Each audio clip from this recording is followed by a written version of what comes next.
Hello everyone and welcome to the CyberWire's Research Saturday, presented by Juniper Networks.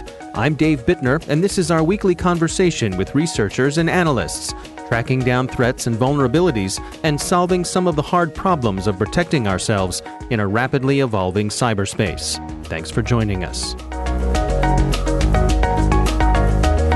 And now a quick word about our sponsor, Juniper Networks. They're empowering you to automate your security, see your networks, and protect your clouds. Juniper Networks has you covered, so your security teams can finally get back to fortifying your security posture.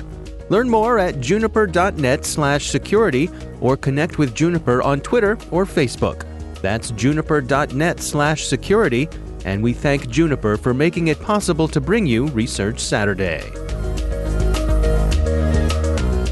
And thanks also to our sponsor, Enveil, whose revolutionary zero-reveal solution closes the last gap in data security, protecting data in use. It's the industry's first and only scalable commercial solution, enabling data to remain encrypted throughout the entire processing lifecycle. Imagine being able to analyze, search, and perform calculations on sensitive data, all without ever decrypting anything, all without the risks of theft or inadvertent exposure. What was once only theoretical is now possible with Enveil. Learn more at enveil.com. Seedworm is a organization or a group that we have been following since 2017. That's Al Cooley. He's Director of Product Management at Symantec. The research we're discussing today is titled Seedworm. Group compromises government agencies, oil and gas, NGOs, telecoms, and IT firms. We have a regular list of cyber adversaries that as an intelligence organization we track and monitor, and Seedworm is amongst them. And I suspect, I don't recall back early 2007, how we first started on the tracking of Seedworm. But typically, we have proactive threat hunting activities that we undertake as an intelligence organization, where we go out and both look to update the profiles of cyber actors we follow, as well as discover new ones. And I suspect that's how they came on our radar through one of our regular hunting activities. Yeah, well, let's dig into some of the specifics here about Seedworm and the specific things that you all outline in this publication here. In this particular case, how did they catch your attention? This is kind of interesting. They actually caught our attention as part of one of the activities I just talked about, which is regularly updating our profile of APT28, which is a group that is of high interest to many of our customers. So we routinely seek out changes in their activity. And so that's what we were doing. We're actually looking for APT28 activity, which we did indeed find. We were looking at a system in the embassy of Mideastern entity, and there was indeed APT28 activity there. But as we investigated, we uncovered evidence of Seedworm activity based upon our previous knowledge of that group. So this obviously is of interest to us as an intelligence organization. So we did some digging and investigation, and we uncovered evidence of activity that was not previously known. We were not only able to see the initial entry point, but we were able to track subsequent activities after the entry and see their lateral movement activity. Is the conclusion then that Seedworm has some sort of relationship with APT28? No, we don't think that's the case. Certainly that's something you go and investigate because, as you know, there have been cases in the past where what was thought as two independent activities have turned out to be somewhat related. That wasn't the case here. We continue to track these as two separate activities. It just happens to be that they were on the same system, obviously a system which was thought to have interesting data since they were both there. I see. So let's dig into some of the details about Seedworm itself. Can you take us through how does it work, how does it get in, and what does it do once it's there? Sure. Always interesting and kind of the heart of what we're trying to communicate to your audience so that they can better prepare themselves. So, in a typical Seedworm compromise, the compromise is initiated via an email, which would contain a malicious macro-enabled Microsoft Word document, and that, of course, delivers the custom malware that they're known for using. Once the victim opens the Lure PowerMud document, PowerMud is the name of the malware that they use, the custom malware. So once they open that Lure document and enable macros, then the malicious code executes. Now, obviously, they do some social engineering and do some preparation of the email and the document to make it look attractive. So once the malicious code executes, it gathers system configuration information, and that might be IP information, OS, username, and so forth, and registers that with the CNC infrastructure. And then it goes on to retrieve additional commands. One of the interesting things we saw is that a Seedworm attempts to hide their own CNC infrastructure behind a proxy network of compromised web servers. So they are trying to be somewhat discreet in that respect. The folks who spin up Seedworm, what sort of tools are they using? Is it off-the-shelf stuff? Are they customizing their own tools? What's the breakdown there? Yeah, it's actually a combination. So they do have their own malware. There was is the PowerMud backdoor, which is a custom tool created by or on the behest of that group. And a new tool we discovered in this publication, which we call PowMuddy. So 2 backdoors that are custom to them, and those perform relatively similar functions. The new variant, PowMuddy, that is a code rewrite. The older PowerMuddy backdoor that had been enhanced and evolved over a period of time, likely for the purpose of ensuring it remains able to avoid detection or trying to avoid detection. So the backdoors are a custom tool that they've developed. And then they also use either off-the-shelf or customized versions of some open source tools. So these would be things like Lasagna for finding passwords and harvesting passwords, CrackMap exec, which would help them with lateral movement. So those types of tools are either used as is or with customization.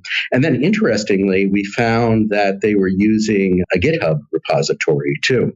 That's kind of interesting. When we looked in there, we found custom PowerShell scripts that mapped to activities we had seen in compromised sites, as well as customization around some of those off-the-shelf tools that we had seen in victims. So a combination of custom and off-the-shelf tools. Now, you also discovered a Twitter account that you think might be associated with the group?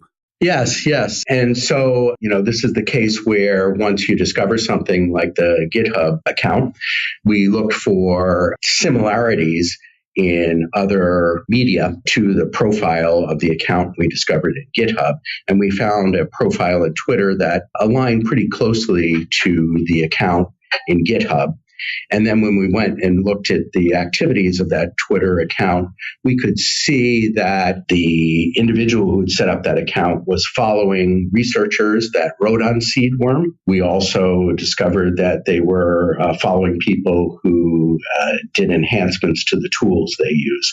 So that confirmed our thought that these 2 accounts are associated with the Seedworm group. Yeah, interesting as you pull that thread. Let's walk through some of who they're targeting and how they're going about doing it. In terms of the victims that they're going after here, what were you seeing there? Yeah, it's interesting. From a victimology perspective, we did an in-depth dive into roughly a 2-month period. So from late September to mid-November of last year, we found 131 unique victims compromised over that rough 2-month period. And we're pretty lucky because we have a large repository of sensor information that we, as a large cybersecurity company, have available to us. So we're able to see a lot of activities that difficult for many people to find. Right. So Yeah, so we found 131 unique victims that are compromised over that 2-month period. Most of them were located in the Mideast, so that would be places like Pakistan, Turkey, Saudi Arabia, and places like that. But there were some that were in both the European Union and North America. But when we did a little bit of poking into those victims, we found many links from those victims back to the Mideast. So the Mideast seems to be the common thread that we see amongst a lot of the victims. You can also look at the victims from a industry perspective, because that gives you some different insights into what they might be after. And they included government agencies, oil and gas production companies, and some non-governmental agencies, which, tends to point you in the direction of, cyber espionage. We also saw a reasonable number of victims in the service industries, IT and telecom services. So those aren't typically thought to be victims themselves, but more as a vehicle towards getting further information on the end victims, because they're likely to be providing services to those victims. Now, in terms of what they're after, do you have any visibility there? What do you suppose their goal is here? Yeah, typically a cyber espionage group is tasked by their sponsors to getting information, actionable information on issues that are important to the sponsor at that point in time. So that can be information on organizations involved in discussions that are going on that are important to them, individuals who may be driving actions in either geographies or topics of interest to them. So that's typically what they're tasked with getting. I see. Now, in terms of folks protecting themselves against these specific attacks, what are your recommendations?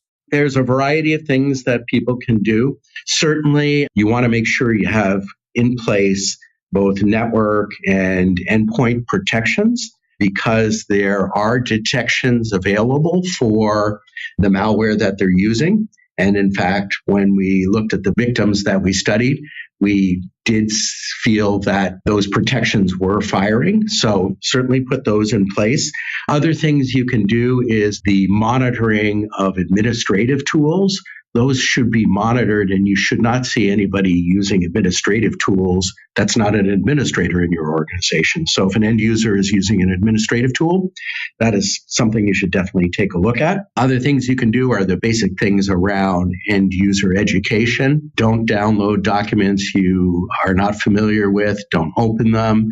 Don't enable macros, all those basic housekeeping. Organizations can also monitor or block access to the network locations that we've outlined in our publication. So the command and control infrastructure, you can be monitoring connections to there. And you can also do searches for the hashes that we provided for the files. So there's quite a range of things that people can do to protect themselves. So what's your estimation of the level of sophistication of this group? This group has been quite active, as we saw from the number of victims. They appear to be successful, as we saw from the number of victims, but I would not put them on the sophisticated end of the spectrum. They seem to be focused on speed, agility, and getting the information they want rather than stealth and caution. So I would not put them on the sophisticated end of the spectrum, but I would say they are obviously being effective with the tools they're using. And how about persistence? When you've discovered them and alerted organizations to their presence and taken action to get them out of the system, what's that process been like? Do they come back and try to get back in, or what do you see there? No, I think it appears that they're targeting changes over time. So it doesn't appear that targets of interest on day X are necessarily targets of interest on day Y. There may be some exceptions to that, but that's a judgment based upon the analysis we've done. Are there any sort of overarching take-homes when you look at the big picture of what a group like this represents in the larger ecosystem, if you will, of the folks that we're defending against? Any thoughts on where they sit in that ranking? Yeah, I would say these are not folks that I would put at the high end of the importance list to our customers. Certainly, they are being successful at getting information that is relevant to their sponsors, but they don't have the large impact and the footprint that would put them at the high end of our customers' concern list. They're certainly active and need to be paid attention to, but I wouldn't put them at the high end of that list.